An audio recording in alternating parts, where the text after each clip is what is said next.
But thank you for joining us today. And today, my topic is on making hybrid working work, okay? Because we all want to make what we do work. And I'll try to keep this somewhat brief for today. A few things we've talked about in some of the other presentations that have gone on, and there's a lot to see and do here. So again, thanks for being here. And thanks, of course, to the IMCCA for being part of this show. Lots of good stuff coming on collaboration from the IMCCA, so definitely make sure you check out the booth over here and sign up for the website and all the newsletters and all that other good stuff that goes along with it. I'm not going to spend a lot of time on myself. I've been doing this a long time. I do live in Colorado, so this is great to have a show here semi-locally to me, and also to see the commercial and the residential gear all in one space under one roof. So, but yes, I am currently at ABI-SPL. I work on cloud UCC business development, so lots of time spent on a lot of these conferencing platforms, and have had a great opportunity to be able to learn a lot of things about all these platforms that can help me, talk a little bit about this type of environments that many people are in today. So, really wanted to kind of, first of all start off by saying that there has really always been a bit of a divide between employers and employees, especially when it comes to thinking about how we work. I have been really a remote employee as long as I've lived in Colorado, which has been close to a decade. So March of 2020 came and my life didn't really change a whole lot other than I wasn't the only one working from home anymore. That was a different change. But a lot of people, at that time, as we all know, went home and started working remotely for the first time in their life.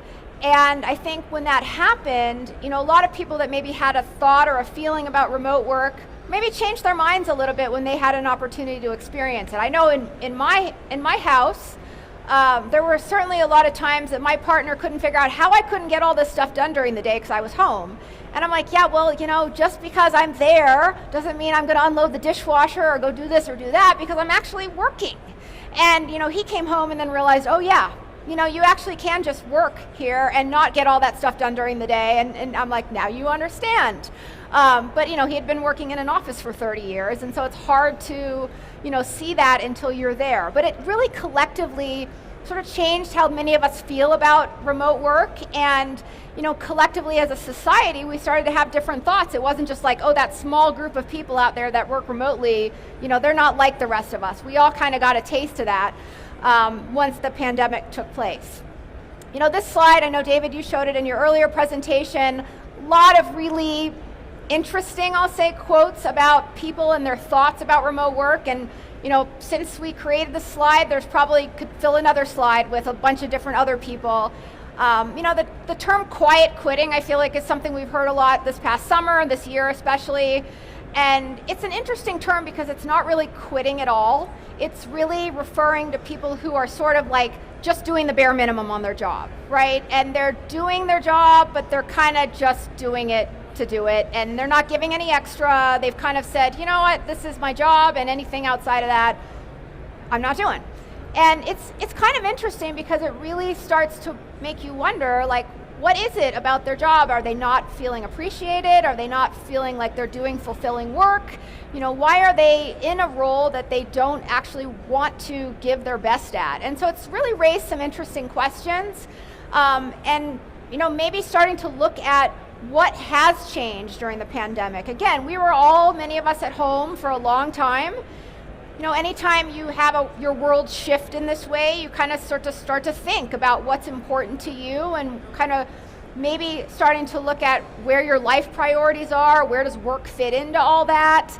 And certainly for a number of people, the remote work life was really good for them, right? If you're a single mother, if you're a caregiver, if you're somebody who's disabled or homebound, you might be in a position where you're able to contribute in a way that you were really never able to contribute, if you had to go into an office every day. So, and then people really also started to think like, hey, now I'm spending a little bit more time with my kids. I can do those outdoor activities I like to do. And maybe there's a way for me to, fit my work around my life rather than my life around my work, right? And so that I think really led again to some more, shifts in thinking, and, life is too short. I think we all know this. I mean, we all have seen a lot of things come and go in our life, and I think that's one thing we can all take away is you got to enjoy the moment that you're in, because you just never know. So back years ago, many of employees out there really kind of said, hey, this is something, this is where we're at, and trying to go back, that's not really going to work, right? And once you get a taste of what it's like on this side, and you go, well, wait a minute, how does it even make sense for me to go back to where I was? I mean, first of all, anytime you're going to look to grow, you don't want to go backwards, right? You really want to look to go forwards.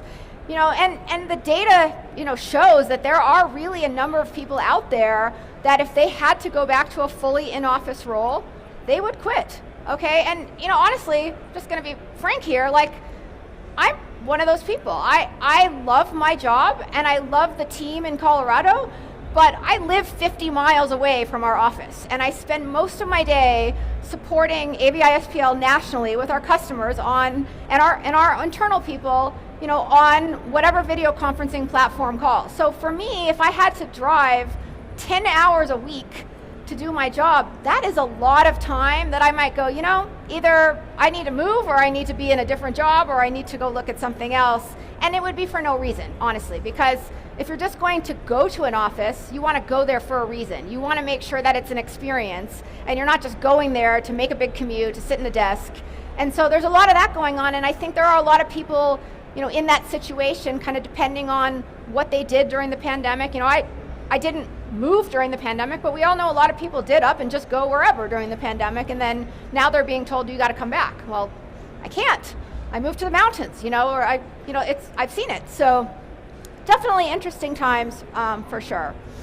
And it's always going to be, right now it's always a little bit of a different situation when it's an employee's market or an employer's market, but I think we can all agree that regardless of the economic conditions, it's always hard to find good people, and it's always hard to find the right person for the right job. And so one thing that does happen when you can allow for more flexible work is that you have a much bigger pool of people you can draw from, because you're not necessarily just looking at people in one specific geographic area. So, and then the other thing is you always want to have your employees thriving wherever they are. And if you start to put people in a place where they're not inspired, they're not thriving, they have to go there just because, you're not going to get the best out of those people.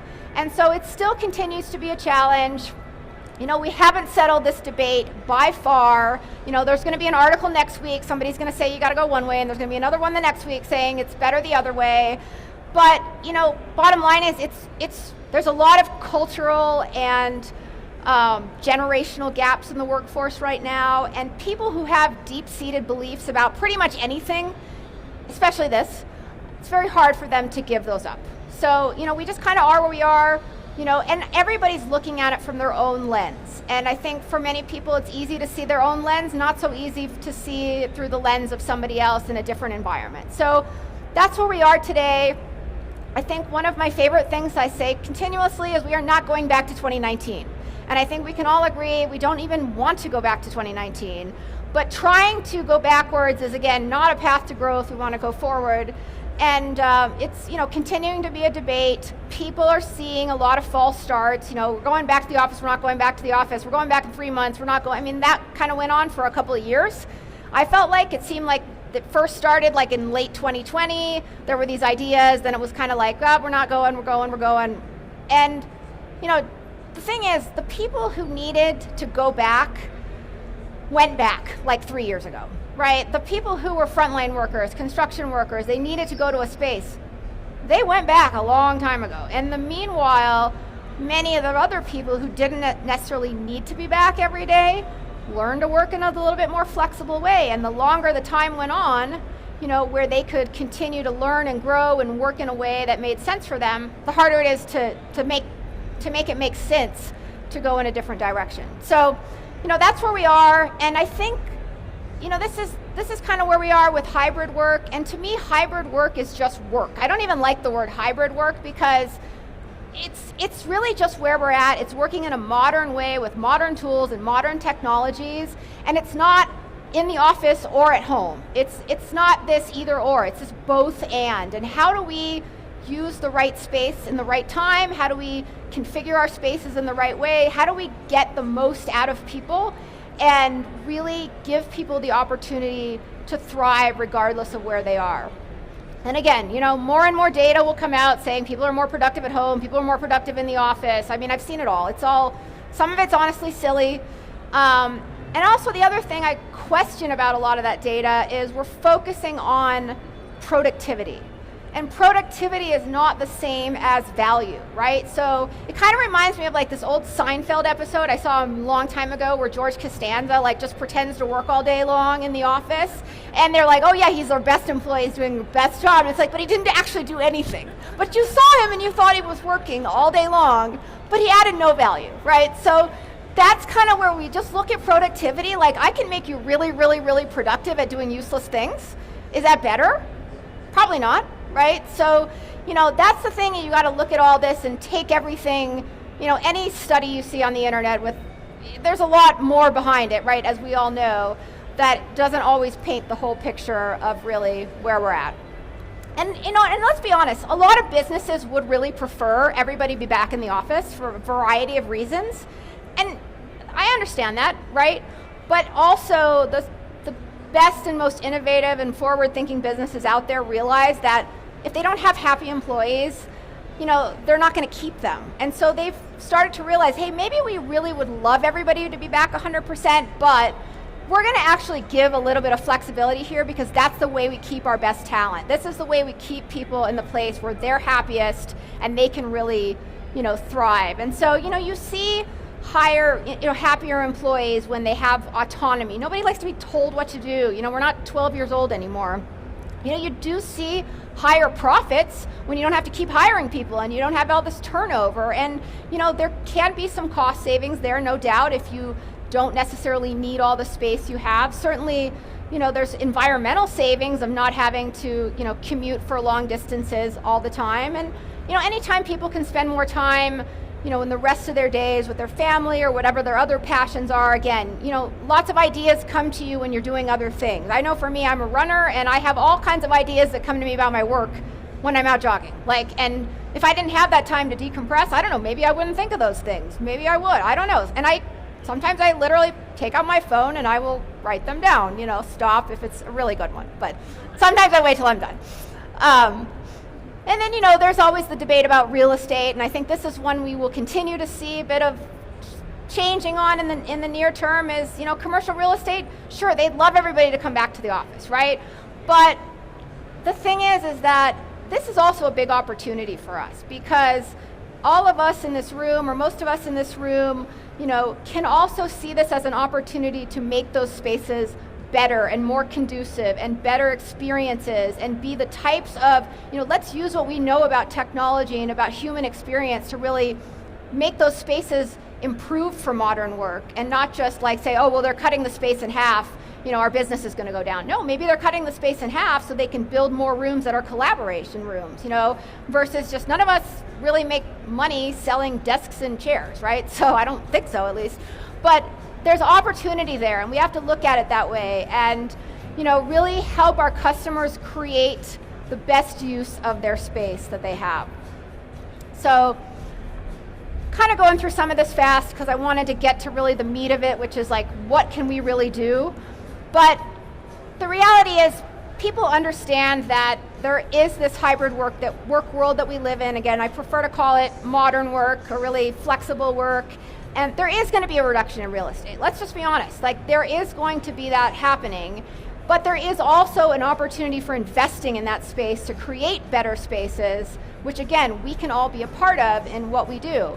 And you'll start to see other things change. I mean, honestly, I think we'll also start to see different types of co-working spaces pop up because maybe there's a situation where you have maybe not enough people in a particular geographic area to warrant a full building, but you have enough people that you might want to have some place for them to get together from time to time. There's just a lot of opportunity. There's certainly different types of multi-use space that can be a lot more useful out here in the world that we live in. And yeah, then there's going to be some people that are just going to be fully remote. That In the same way that there's some people that are 100%, going back to the office, because again, what they do is different, who they are is different, where they're going to thrive is different, and so we have to acknowledge that. Let's move forward, let's modernize the office, really let's go ahead and make this a better experience and not just try to go back to what we all know. Even though it's really comfortable to go back to what we all know, I think we know in anything you don't grow by just going back to what you used to do. You grow by moving forward.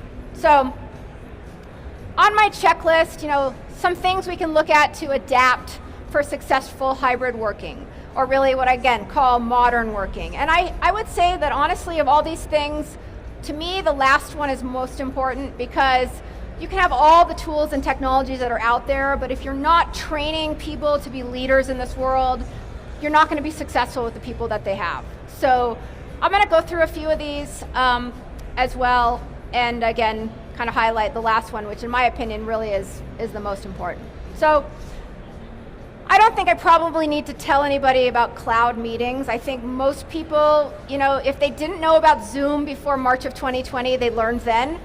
And, let's be honest, like Zoom, I don't know, helped me keep my sanity in many ways during the pandemic. I mean, I was doing everything on Zoom, from meetings to happy hours to seeing my family, taking Pilates class. I mean, there's a lot that I was doing on Zoom. So, now there's obviously different platforms out there, but we're all, I think, pretty comfortable with cloud meetings, giving us the ability to meet with people in other places. I mean, it was actually kind of refreshing when, we were able to do, I used to feel like, and I was in a prior role, but I used to feel like I had to go travel to meet all these people. And if I was in one city in a day, like I was basically going to be meeting with people in that city. Well, I kind of remember early in the pandemic, it was like, oh wow, I met with somebody in like Minneapolis and Atlanta and New York all on the same day. And that, the expectation would have been in the past that I had to go to all those places. But I didn't really have to, right? And so obviously we continue to see benefits from cloud-based meetings. There's certainly a lot more that these platforms, whether it be Zoom or Teams or WebEx, that have all really built into their platform to make those meetings smarter, easier to use, even the room systems themselves. I mean, there's just been a lot that's come about from successful cloud meetings. Documents, though, I kind of feel sometimes like we're not quite there with cloud documents. And I mean, let me just say, I still see a lot of people emailing Word documents around, emailing PowerPoint presentations around. And,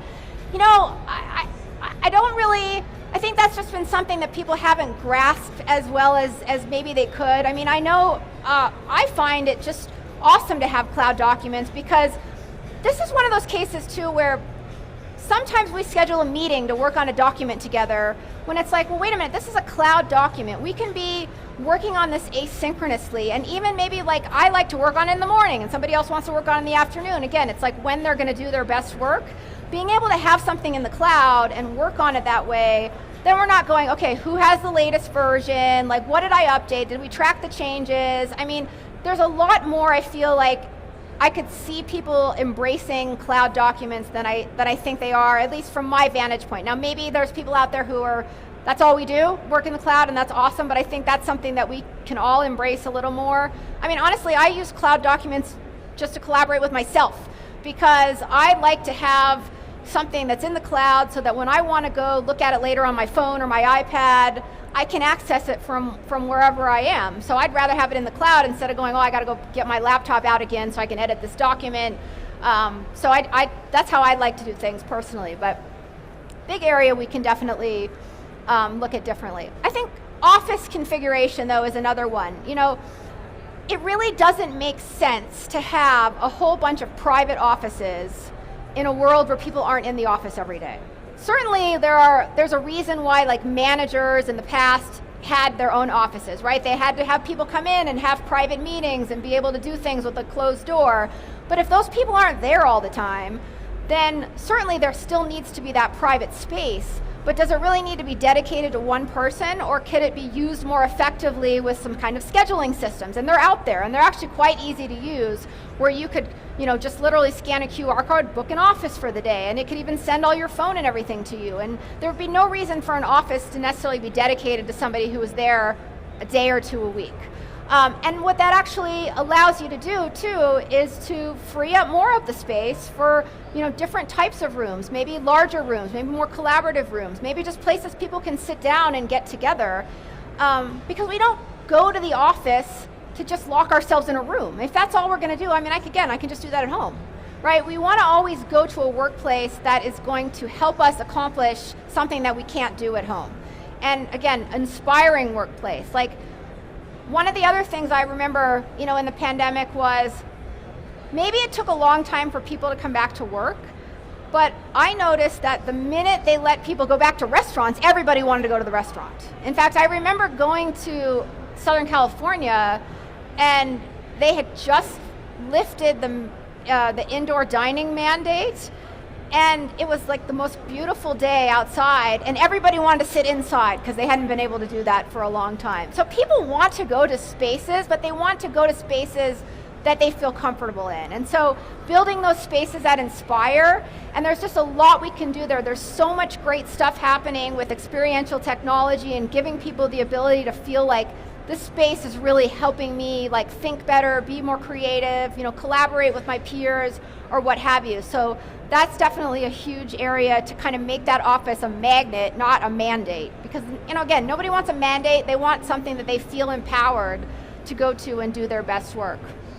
The conference room, or as I had a former Integrator client used to call, I used to talk to him, and I wanted to talk to him about something about a boardroom, and he said to me, Amelia, we don't do boardrooms. And I'm like, he's like, they're boring. And I'm like, okay, you're not wrong. This was 10 years ago, and yeah, they mostly were pretty boring, right? So, but the conference room itself, needs to evolve. And there also needs to be this thought that maybe every meeting doesn't require a conference room, right? Maybe there's places where people can sit down and meet and even share content to a display, or just be able to collaborate together.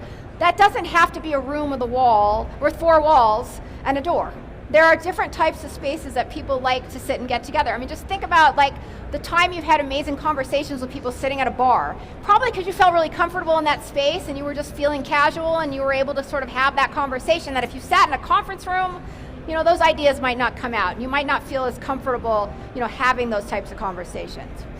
And then modern gear. So many of us are here to see all this type of modern gear, but if the reality is the gear has come a long way, and anything really that's more than a couple of years old probably isn't going to give you the best experience that you might have, in a more modern type of meeting space. This is obviously, something that, camera framing has been a thing where we can actually now see people in a conference room rather than maybe seeing that bowling alley shot. And, actually, it's funny because David, you gave me this slide, but my friend Kim, who's the one you can't see in the other picture, is the one you actually can see in the picture that you're actually individually, framing everybody. But, people get lost in meetings, and everybody wants to feel like they're meeting. The word equity in meetings is something we hear a lot of, and I think it's important to realize it's not equal. There's never going to be an exact equal experience being in a room and not being in a room. But the key is you want to make sure that people feel engaged when they're in the meeting, so that they're not sitting there going, gosh, I have no idea what those people on the other side of the table are saying because I can't hear them and they're having their own conversation over here. And between the hardware manufacturers and the camera technology and even the software technology that I've seen lately, I was in a meeting a month ago or so, using some software technology that had come out, and I literally had to remind myself that the other people on my call were all in a room together because I saw them framed so individually, so well on the screen. I thought we were all, obviously I knew they were all in a room together, but the way I felt in the meeting, I felt much more engaged than I had ever felt in a meeting with a room in my life because you know how it is when we've had meetings with rooms. And then, like I said, finally, we want to train our people to be real leaders, right? We can't just go back to I don't really know if people are working unless I'm walking around looking at whether they're working. They don't need to be managing by walking around. They need to be present. And that doesn't mean they need to be present physically. They need to be present. They need to be using the tools that they have. They need to be inspiring the people to use the tools. They need to be, you can have an open door policy with your IMs or your chats. You want to make people feel like they can come to you.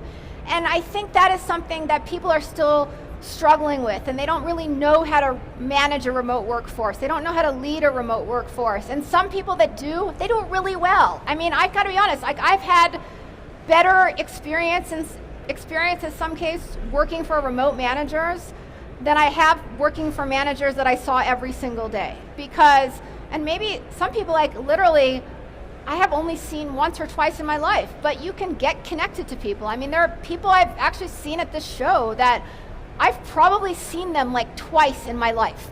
And I've somehow, you can develop a relationship with somebody remotely. Of course, it's great to see them in person. I'm not saying it isn't, but it can be done, but it has to be done in a way where you're really paying attention to the other person. You're not just throwing information at them and hope they get it. Like, it has to be a two-way street with communication. You have to inspire people to really, feel heard, feel seen, attend and be present. And I think that's an area where really, people are still struggling with. There are certainly, areas or ways out there. There's courses that we can help train people, and there's just, it's like anything else. It's a skill you have to learn and you have to practice, and you just will get better at the more you practice and the more you really pay attention. And at the end of the day, though, you'll really have a much more engaged team when everybody feels like they're in the place, they can do their best work, they feel supported, they feel heard.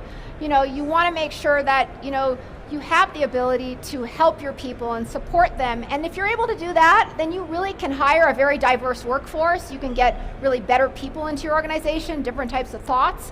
But it comes down to really being a leader, and it doesn't necessarily mean you have to be a manager to be a leader. This is an area where everybody can step up. Everybody can help other people, use the tools better and really make the most of how they're working in this world. So, as I said, if you came here for me to tell you whether you're better off to work remotely or hybrid or how you should do it, bottom line is there is not a one-size-fits-all solution. Just like, if I'm a gardener, I'm only going to plant certain plants in certain places. I'm not going to attempt to grow a rose in the desert, right? I'm going to put a cactus in the desert. I'm going to grow my rose somewhere else. And you have to look at people and situations in that way, that everybody's different, every organization is different, the roles, responsibilities, what works for you may not work for you, but maybe there's still a way we can work together. Maybe there's still a way we can get the best out of what you bring to the table and the best out of what you bring to the table, be collaborative, be productive, and, add value. Again, like not just go to the where does it seem like I'm doing the most work, but really where do you feel the most fulfilled, where do you feel inspired, and where can you really give your best as much as possible. So, thank you very much for coming, and thank you. I'm embarrassed now.